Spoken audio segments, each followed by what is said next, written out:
পদ্মার তীব্র স্রোতে নির্মাণের ১.৫ মাসে ভেঙে গেল মুন্সিগঞ্জের গাউদিয়া ইউনিয়নের স্থায়ী বাঁধের ৫০ মিটার অংশ।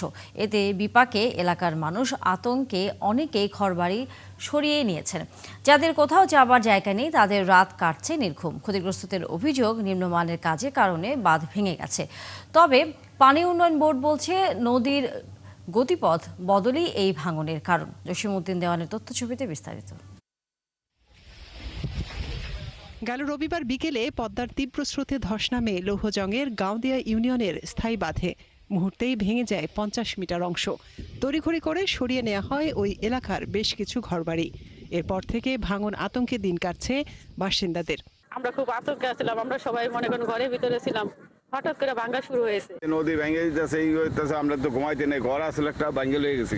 এই যে সরকারি বাঁধ দিল, রাতের অন্ধকারে বিলীন হয়ে গেল, সরকারের কোটি কোটি টাকা নষ্ট হইল। সরকারের কাছে আমাদের একটা আকুল আবেদন যেন এই বাঁধটা যেন স্থায়ী হয়। এলাকার মানুষ জানান, লৌহজং থেকে টঙ্গিবাড়ি পর্যন্ত এলাকা রক্ষায় ২০২১ সালে ৯.১০ কিলোমিটার বাঁধ নির্মাণের একটি মেগা প্রকল্প হাতে নেয় পানি উন্নয়ন বোর্ড। কিন্তু নির্মাণের মাত্র ১.৫ মাসের মাথায় বাঁধটিতে ভাঙন শুরু হয়েছে।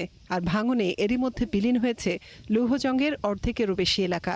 তাদের অভিযোগ, ঠিকাদারের নিম্নমানের কাজের কারণে এই ভাঙন। বর্ষা যখন আরো বেশি দিন যাবে তখন তো এই বাঁধ তো টিকে রাখা সম্ভব হবে না। ৩ ভাগের ২ ভাগে কিন্তু পদ্মা নদীতে বিলীন হওয়া, তাও ৩ ভাগের ১ ভাগ যা আছে সেটাও যদি এখন বিলীন হয়ে যায় তাহলে আর গাউদিয়া ইউনিয়নের যে গাউদিয়া গ্রামটা এটাই আর থাকবে না।